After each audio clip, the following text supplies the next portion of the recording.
Bismillahirrahmanirrahim. Assalamualaikum warahmatullahi wabarakatuh. Alhamdulillahi rabbil alamin. Alladzi hadana li hadza wa ma kunna linahtadiya laula an hadanallah. Asyhadu an la ilaha illallah wahdahu la syarikalah wa asyhadu anna Muhammadan abduhu wa rasuluh la nabiyya ba'dah. Allahumma shalli ala Muhammad wa ala alihi wa sahbihi ajma'in. Syukur alhamdulillah kita panjatkan kehadirat Allah Subhanahu wa taala yang masih menunjuki kita pada jalan kebaikan ini. Kita hadir di majelis ini setelah lebih dahulu menunaikan sholat subuh secara berjamaah. Kemudian kita menyempatkan diri sejenak untuk duduk bersama untuk mengikuti majelis ilmu yang insya Allah kita harapkan seluruh rangkaian kegiatan kita tadi tercatat sebagai bagian dari amal ibadah di sisi Allah Subhanahu wa taala. Salawat bering salam kita sampaikan kepada baginda Rasulullah sallallahu alaihi wasallam. Allahumma shalli ala Muhammad wa ala ali Muhammad. Assalamu alayka ya Rasulullah. Hadirin sekalian, pada kesempatan subuh Jumat ini kembali kami mengajak kita merenung tentang perjalanan hidup kita. Di antara kita sudah ada yang Allah berikan kesempatan 20-an tahun. Ada yang sudah 30-an tahun, 40-an tahun, 50-an tahun, 60-an tahun, bahkan mungkin sudah ada yang 70-an tahun. Hadirin sekalian, perlu kita renungi dalam perjalanan hidup kita itu apa yang paling berharga yang telah kita peroleh. Nah, penilaian tentang apa yang berharga inilah yang seringkali menipu kita. Ada sebagian orang merasa bahwa yang paling berharga adalah berapa uang yang telah bisa dia kumpulkan. Ada orang yang menganggap bahwa yang paling berharga itu adalah seberapa kebun yang telah bisa dia beli. Dan lain-lain sebagainya. Tetapi saudara-saudaraku sekalian, ada satu hal atau ada hal-hal yang sesungguhnya jauh lebih berharga daripada itu. Maka pada kesempatan ini kami ingin menyampaikan bahwa satu hal yang begitu berharga yang tidak dapat dinilai dengan harta dunia ini adalah besarnya nilai hidayah dari Allah Subhanahu wa ta'ala. Hidayah atau petunjuk adalah pemberian Allah Subhanahu wa ta'ala. Tidak semua orang mendapatkan anugerah ini. Nah, oleh sebab itulah maka dalam muqaddimah tadi kita selalu bersyukur, alhamdulillahilladzi hadana li hadza. Ya Allah, kami bersyukur atas petunjuk yang telah Engkau berikan kepada kami. Atas petunjuk-Mu agar kami tetap berada pada jalan kebaikan ini. Nah, hidayah inilah yang membedakan orang yang mendapatkan kesenangan-kesenangan di dunia. Orang yang diberikan umur tadi 10, 20 tahun, 30 tahun, 40 tahun, dan bahkan 70 tahun lebih. Maka kalau itu dijalaninya dengan hidayah dari Allah Subhanahu wa ta'ala, maka insya Allah itulah umur yang terbaik, berapapun itu. Tetapi kalau umur itu dijalani tanpa hidayah dari Allah Subhanahu wa ta'ala, maka tidak peduli itu 10 tahun, 100 tahun, bahkan 1000 tahun. Maka sesungguhnya itu tidak bermakna apa-apa bagi kehidupan kita menyongsong akhirat nanti. Nah, saudara-saudaraku sekalian, termasuk perkara iman, itulah bagian dari hidayah Allah. Iman yang Allah tanamkan di dalam dada kita. Perasaan dekat dengan Allah Subhanahu wa ta'ala. Keyakinan bahwa kita diawasi oleh Allah. Keyakinan bahwa setiap yang kita lakukan dilihat oleh Allah. maka ini pun adalah hidayah yang tidak terkira insya Allah, yang akan memberikan kepada kita kebahagiaan di dunia dan akhirat. Jadi intinya, saudara-saudaraku sekalian, kita akan bahagia di dunia dan di akhirat nanti kalau kita menjadi hamba-hamba yang memperoleh hidayah dari Allah Subhanahu wa Ta'ala. Untuk itulah hendaknya kita jangan pernah berhenti untuk terus berusaha menjemput hidayah itu. Dan majelis kita ini pun kita upayakan atau kita ikhtiarkan dalam rangka menjemput hidayah Allah Subhanahu wa Ta'ala.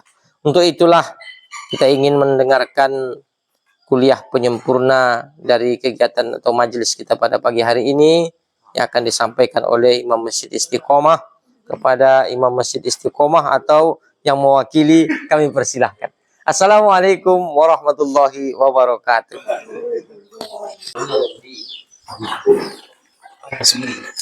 Assalamualaikum warahmatullahi wabarakatuh.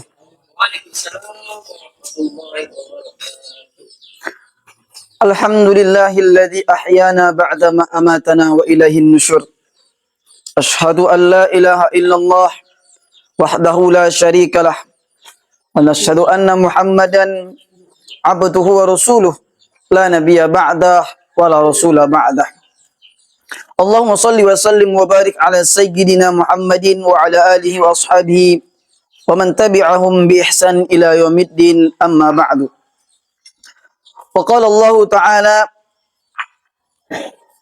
tazawwadu fa inna khairaz zadi taqwa. Wa qala nabiyyuna Muhammad sallallahu alaihi wasallam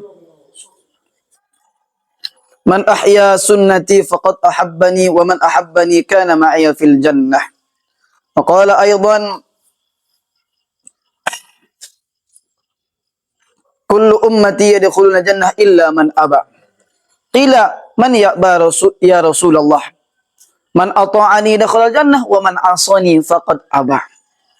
Sadaqallahul azim wa sadaqa rasuluhul karim wa nahnu ala dhalika minasyahidin wa syakirin walhamdulillahi rabbil alamin. Alhamdulillah, kita ucapkan dengan lisan kita sebagai tanda bersyukur kepada Allah Subhanahu wa Ta'ala. Di subuh yang berbahagia ini Allah kembalikan ruh kita kepada jasad kita. Maka salah satu nikmat yang terbesar adalah Allah Subhanahu wa Ta'ala masih memberikan kesempatan kepada kita untuk kembali kepada Allah Subhanahu wa Ta'ala. Kita di sini belum tentu sebelum tidurnya itu mengadakan pahala. Mungkin lebih sering kita bermaksud kepada Allah Subhanahu wa Ta'ala sebelum tidur kita. Entah itu melalui HP, entah itu melalui pikiran, entah itu melalui apa saja. Inti utamanya adalah kita ini masih Allah Subhanahu wa Ta'ala berikan kesempatan. Allah kembalikan ruh kita ke jasad kita, masih memberikan kesempatan kepada kita sebagai bukti Allah Subhanahu wa Ta'ala menginginkan kita untuk kembali kepada Allah Subhanahu wa Ta'ala. Menginginkan kita untuk mempersiapkan amal kebaikan kita untuk menghadapi kematian kita, menghadapi kubur kita, menghadapi pertanyaan yang di dalam kubur, menghadapi nantinya yaumul qiyamah, menghadapi nantinya shiratal mustaqim, mencapai surganya Allah Subhanahu wa Ta'ala atau nerakanya Allah Subhanahu wa Ta'ala. Hadir Subhanahu wa Ta'ala. Maka oleh karena itu sering-seringlah kita, ketika kita selalu bermaksud kepada Allah Subhanahu wa Ta'ala, masih memberikan kesempatan. Setidak-tidaknya kalau seandainya kita tidak bisa selalu taat kepada Allah Subhanahu wa Ta'ala, setidak-tidaknya berlombalah dengan orang-orang bermaksiat dalam bertaubat kepada Allah Subhanahu wa Ta'ala. Setiap maksiat bertaubat kepada Allah Subhanahu wa Ta'ala, itu setidak-tidaknya. Kalau seandainya engkau tidak bisa beramal sungguh seperti orang yang taat, setidak-tidaknya engkau berlomba-lomba dengan orang pemaksiat dalam hal bertaubat kepada Allah Subhanahu wa Ta'ala. Hadirin Subhanahu wa Ta'ala, bersolat kita beriringkan salam kita haturkan kepada junjungan alam yakni Nabi besar Muhammad sallallahu alaihi wasallam dengan ucapan Allahumma shalli ala sayyidina Muhammad wa ala ali sayyidina Muhammad. Assalamu alayka ya Rasulullah.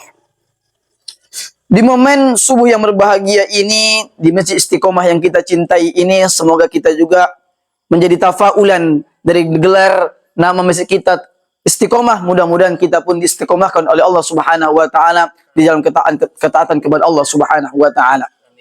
Maka sebenarnya penting sekali kalau kita punya golar, ulang golar na aneh-aneh. Kalau bisa kombeton diubah sama Abdullah. Kalau bisa. Haming ulang babahat, haming belah haming. Kenapa? Nama itu adalah Arab. Doa. Mudah-mudahan isina punya nama hina hita disebutkan umpan nia. Dong dapat gelar Yusuf, tapi Yusuf najat judo. Tapi ulang Yusuf najat ni ta'ahon. Arab gun. Nabi Yusuf alaihi salam. Apa juga kau halak gelar Nabi Ibrahim. Tapi kenyataan nama nangko juga do. Ulang Nabi Ibrahim maksudnya ni. Tapi Arabnya seperti Nabi Ibrahim alaihi salam.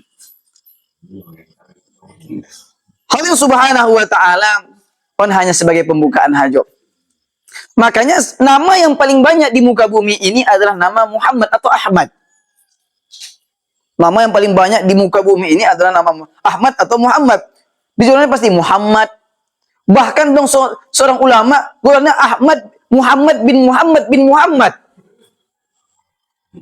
Saking tafaulan nai Arab nai supaya anak nion seperti baginda Nabi sallallahu alaihi wasallam. Allah Subhanahu wa taala, inilah kehebatan baginda Rasulullah sallallahu alaihi wasallam yang Allah berikan keistimewaan yang sangat luar biasa yang tidak bisa dibandingkan dengan manusia apapun. Gelar Nahaju sudah membawakan keberkahan dunia dan akhirat.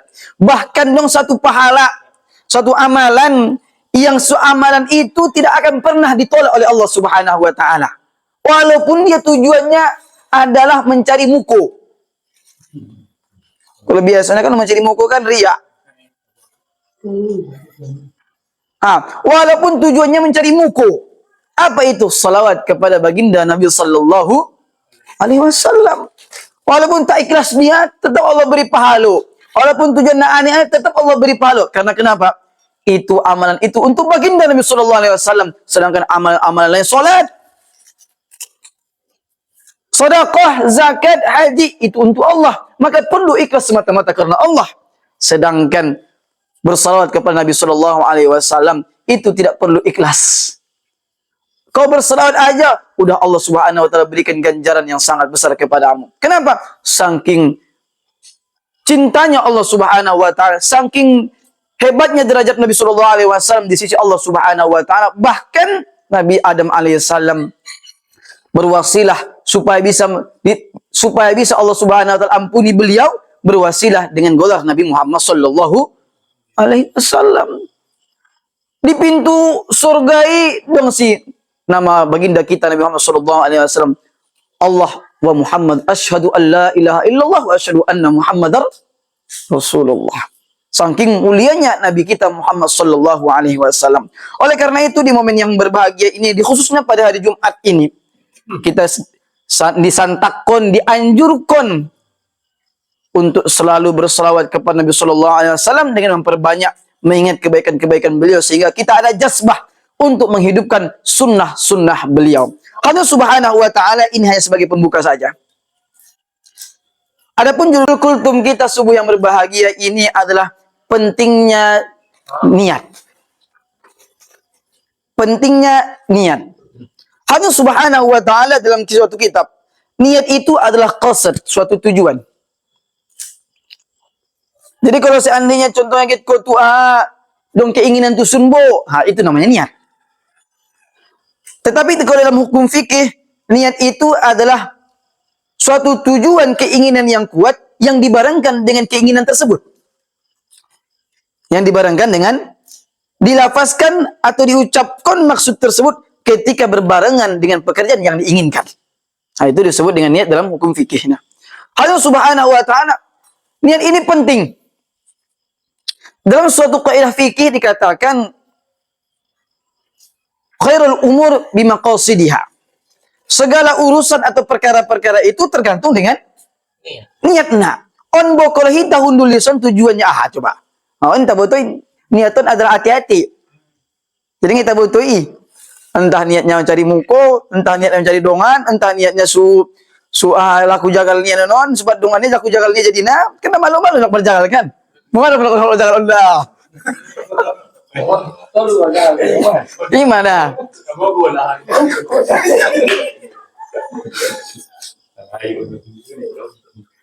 Intinya apa?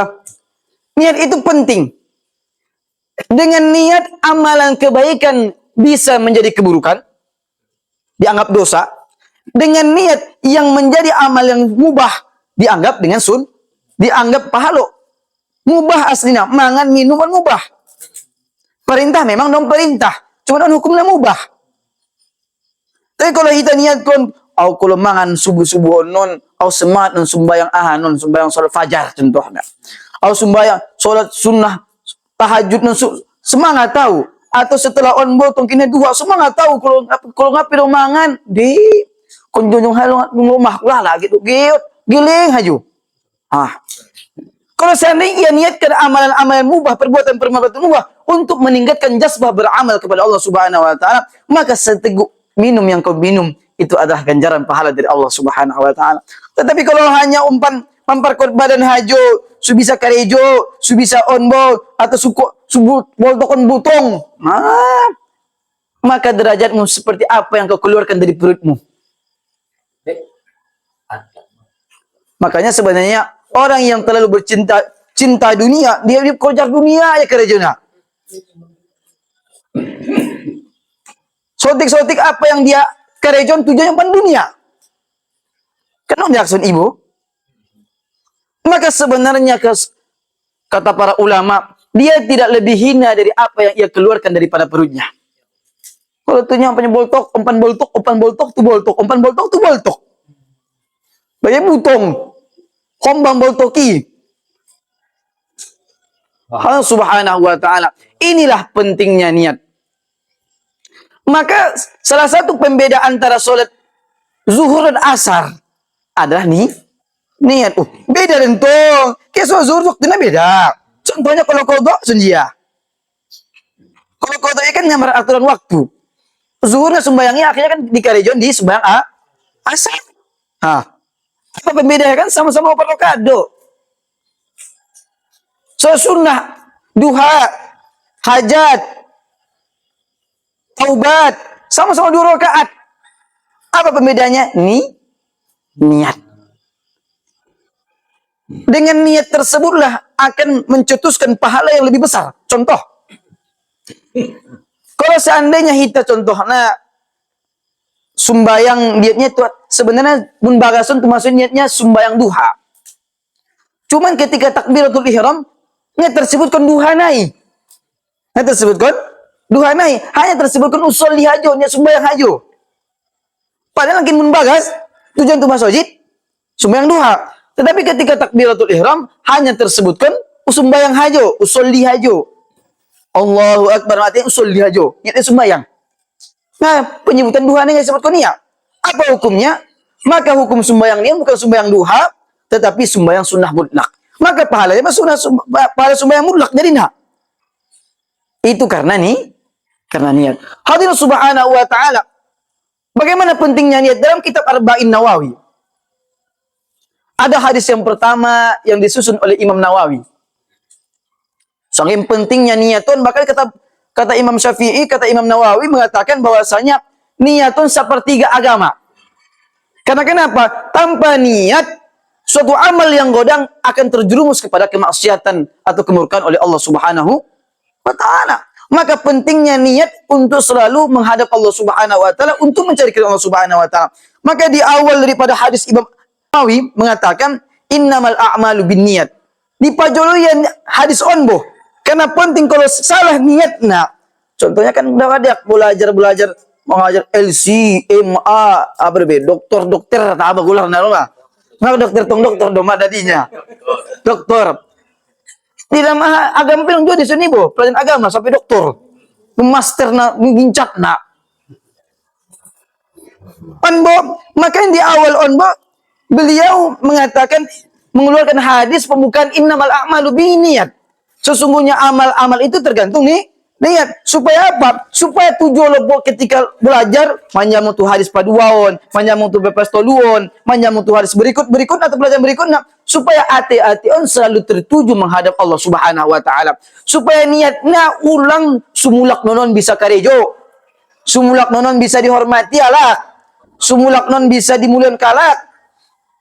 Nah, maka yang beliau mengutamakan awal on hadis on pertama innamal a'malu binniyat wa innamal likulli imri'in ma nawa. Dan seseorang itu tergantung niatnya. Faman kana hijratu ila Allah rasuli fa hijratu ila rasuli. Kalau seandainya ia berhijrah, ia tu masuk jiton berhijrah tentuhna. Atau berhijrah seperti Mekah ke Madinah zaman baginda sallallahu alaihi wasallam, ila Allah rasul tujuannya untuk Allah dan Rasulnya, untuk memperkuatkan keimanan, maka ia dapat Allah dan Rasulnya. Begitu juga kalau seandainya tujuan kita sembahyang untuk menjalankan hidayah dari Allah Subhanahu wa taala, dapat hidayah. Tapi kalau menjalankan mertua baru, nggak dapat Allah, mertua nggak dapat. Kan kadang-kadang ini kan, gimana tuh boh, anu targetku anak nia, nah rajin sembahyang di daun. Kalau orang yang sembahyang, ku agak murah di daun muda, dan mana marna. Kan? Untuk nasi niatna, tujuannya, kenyataan zahiriyah ia beramal. Fakta hakikatnya ia bermaksiat kepada Allah Subhanahu wa taala. Faman kana hijratu lidunya yusibuha aw imra'atin. Kalau seandainya ia berhijrah untuk mendapatkan dunia, yaitu masjid supaya ia terkenal. Kalau terkenal non bahat contrengan non hortolu contohnya. Kan ada lagi kalau get on bosun pilkada, pemilihan daerah on atau pilihan presiden kan denggannya pas hari iya aja deh. Sebelum-sebelumnya nggak denggani. Pas gitu dicoblos aja dikit denggani ya. Pati dia ni denggania sumbayang bagi ya. Siap dicoblos kan ulang beli be. Inti utama nung dapat tahu awan bo jabatan non.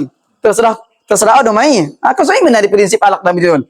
Dengannya umpan suhalak dicoblos. Allah Subhanahu wa taala.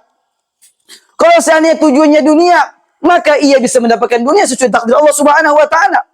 Begitu juga kalau seandainya ila mra'atin yankihwa kepada seorang perempuan yang akan ia nikahi, maka ia pun bisa mendapatkan apa yang ia inginkan sesuai dengan takdir Allah Subhanahu wa taala. Hadis ini berkenaan dengan seorang sahabat. Ketika Allah perintahkan umpan berhijrah dari kota Mekah ke Madinah. Kota Mekah 13 tahun Rasulullah berdakwah. 13 tahun ini sun ngadong olar nih dukungan. Sun ngadong kesempatan umpan berdakwah sibuk karena ngerinya kafir Quraisy. Ibu umpan mentang Nabi sallallahu alaihi wasallam. Yang masuk Islam pas waktu itu adalah miskin. Hamba saya biar berubah. Hamba-hamba saya na miskin do. Kaya pas zaman ibu nyakit kali masuk Islam. Sehingga para sahabat ketika itu karena masih kecil, kekuatannya masih kecil, ditindas oleh para kafir Quraisy. Sehingga 13 tahun lamanya baginda Rasulullah SAW berdakwah di sana, maka Allah perintahkan umpan berhijrah karena ngapain cocok umpan berdakwah di sunbuh. Ngapain mendukung. Akhirnya Allah perintahkan berhijrah ke kota Madinah. Di saat ibu donggolannya Ummu Qais, seorang sahabat yang dia sangat mencintai, namanya Ummu Qais. Perempuannya namanya Ummu Qais. Jadi ketika datang perintah Ummu Qais adalah orang muslimah. Awal-awal muslimah sudah masuk Islam di beliau. Ketika ada perintah berhijrah, dua sahabat pemuda umpan malam Maria sebelum ke berhijrah tapi ditolak oleh Ummu Qais. Akhirnya ia berhijrahlah sesuai dengan perintah Allah dan Rasulnya. Seorang sahabiah seorang muslimah berhijrah ke kota Madinah. Sahabat nang kina ni nunggu santak cinta na tuah Ummu Qais bisa masa jaraknya cuma tapi kira kilometer do kalah mencintaku tiang bukti ni.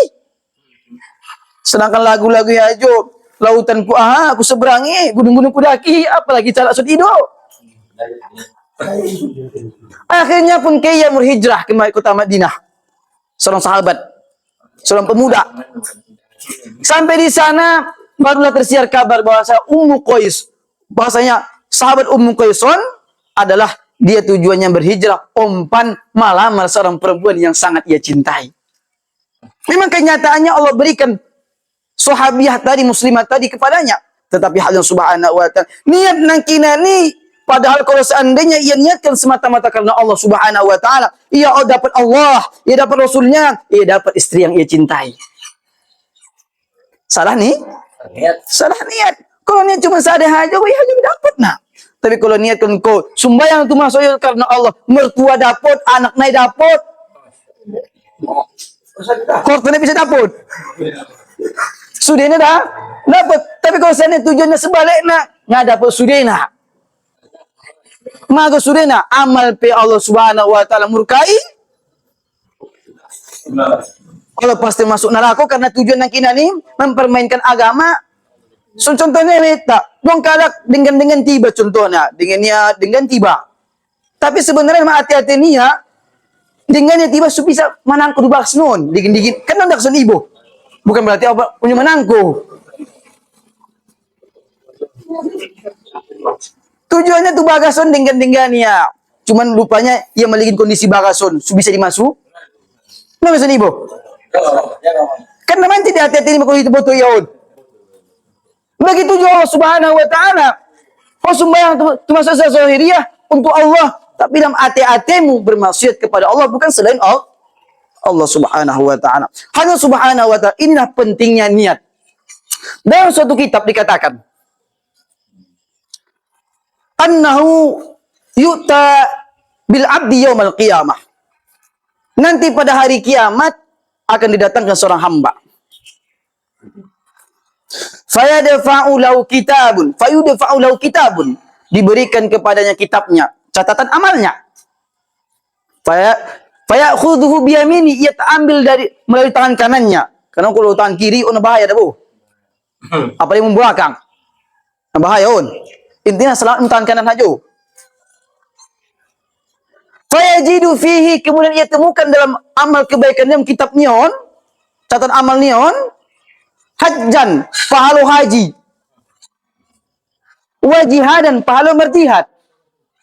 Wa sadaqatan, pahala sedekah.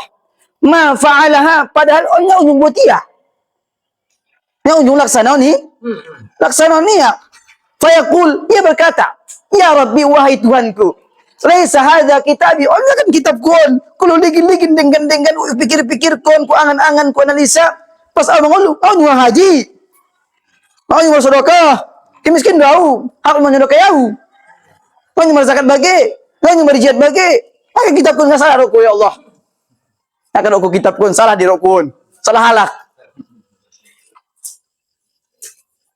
Apa Allah subhanahu wa ta'ala? Hadza kitabuk, on kitab mudon. Li'annaka ishta umrun tawilan, karena engkau sudah hidup sangat lama. Umur yang sangat panjang. Asusun ibu, anta taqul, engkau mengatakan dahulu ketika di dunia, law kana limalun, kalau seandainya aku punya harta, hajatu, aku berhaji. Kalau andai-andai aku punya harta ya Allah junior, anda miskin pion, makanya sebenarnya cita-cita kudang, kalau untuk amal kebaikan non. Kita na miskin anak di nyagit ko niat haji, sunyi amal, jangan kan niat. Kenyataannya seondo, kan mungkin niati. Seorang hamba Allah subhanahu wa ta'ala, ia malah kehidupannya, Allah berikan harta, tapi niatnya nak kodang. Lau kana limalun, tasaddaqtu minhu. Kalau seandainya aku punya harta, ya Allah, on boha miskin suruh bin kayu sudena. Mencita-cita kayu, aku bisa dah. Tapi yang kayu nari berarti cocoknya cita-cita na. Kalau ala-ala kena sun awon ada yang cita-cita na. Tapi kalau kenyataan na prinsip. Kalau bisa sudah na mampu kita umpan memakai karena memfasilitasi ekonomi na kita bain. Kalau sun awon ada pikniat aja do pein aku dang ha. Apa bisa. Lau kana limalun, kalau seandainya aku punya harta, aku akan berjihad ya Allah. Aku akan membantu jihad. Onbo. Aku akan menyumbangkan ke Palestina. Soon bahatna. Tapi kenyataannya nggak dong. Hadirin subhanahu wa ta'ala. Maka apa kata suatu kitab tersebut? Man nawa ya ikhwani, wahai saudara-saudaraku. Man nawa syai'an faqad hasala lahu.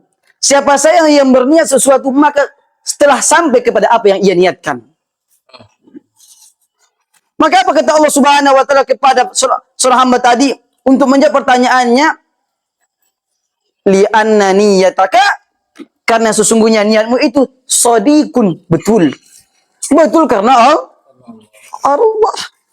Niatnya memang semata-mata karena Allah Subhanahu wa taala. Maka apa kata Rasulullah SAW? Niatul mu'min khairun min amalih.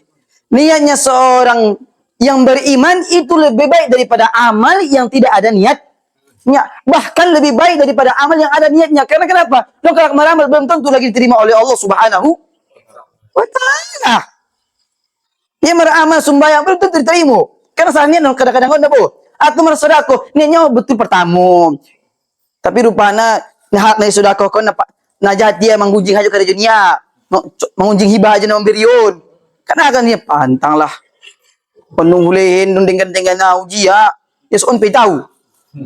Akhirnya rusak amal langkina ni, sedekah langkina tinggal bukan ganjaran pahala jadi nak. Mau pahaloi. Makanya sebelum bisa beramal sunnah haji bagi ini kena nari. Mati ibadah dapat pahala. Amal haji ikhlas semata-mata karena Allah. Kalau haji belum tentu diterima. Apa pentingnya nih? Pentingnya niat. Allah Subhanahu wa ta'ala. Oleh karena itu, di kesempatan yang berbahagia ini, mari kita luruskan niat. Sebelum beramal, untuk apa kita berniat? Sedang beramal nih, lagi-lagi beramal nih, untuk apa kita berniat? Kadang-kadang pertama, niatnya usah. Tapi ketika beramal, lupa kalau pas miun. Bisa miun, populiras. Kan pertama ini tinggal, tuh membahaskin. Tapi kenyataannya, nampak kalau dia sembuh. Kalau aku masalah aku nampak sembuh, hahaha.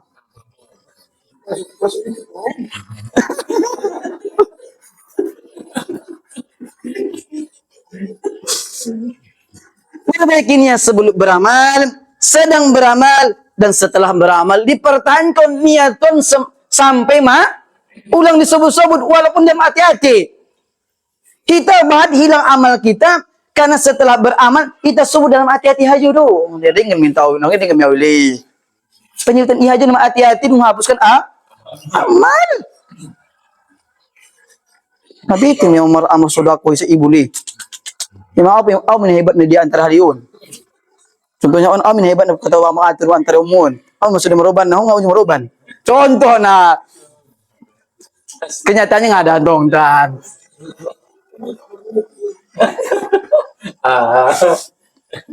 Hadirin subhanahu wa ta'ala. Maka ada pesan dari baginda Nabi sallallahu alaihi wasallam kepada Mu'adz ketika beliau ingin berhijrah, ingin pergi jauh daripada Rasulullah. Ya Mu'adz, akhlis dinaka yakfikal qalil min amal. Ya Mu'adz, jagalah keikhlasan, amal yang ikhlas walaupun sekoci itu akan mencukupimu. Makanya ada seorang ulama mengatakan 2 rakaat tahajud yang istiqomah. 2 rakaat kalau istiqomah ia terus-menerus setiap hari, orang menurutkan Allah tidak akan wafatkan dia kecuali menjadi wali Allah Subhanahu wa ta'ala. Oleh karena itu pentingnya Allah Subhanahu wa ta'ala. Mari sama-sama kita betulkan niat, kita beramal, menjalakin karejo, menjalakin ekonomi. Bagi karejo tak tujuannya li'ila'i kalimatillah, tujuannya untuk taat kepada Allah, tujuannya untuk terjauh daripada maksiat kepada Allah Subhanahu wa ta'ala. Ini yang saya sampaikan, mudah-mudahan bermanfaat untuk kita semua. Saya mohon maaf atau atas kesalahan dari kekeliruan saya, ucapan saya mungkin hati-hati na mancit. Mohon maaf sagudang-udang na tuan-tuan yang hadir di sini. Akhirul kalam, assalamualaikum warahmatullahi wabarakatuh. Waalaikumsalam.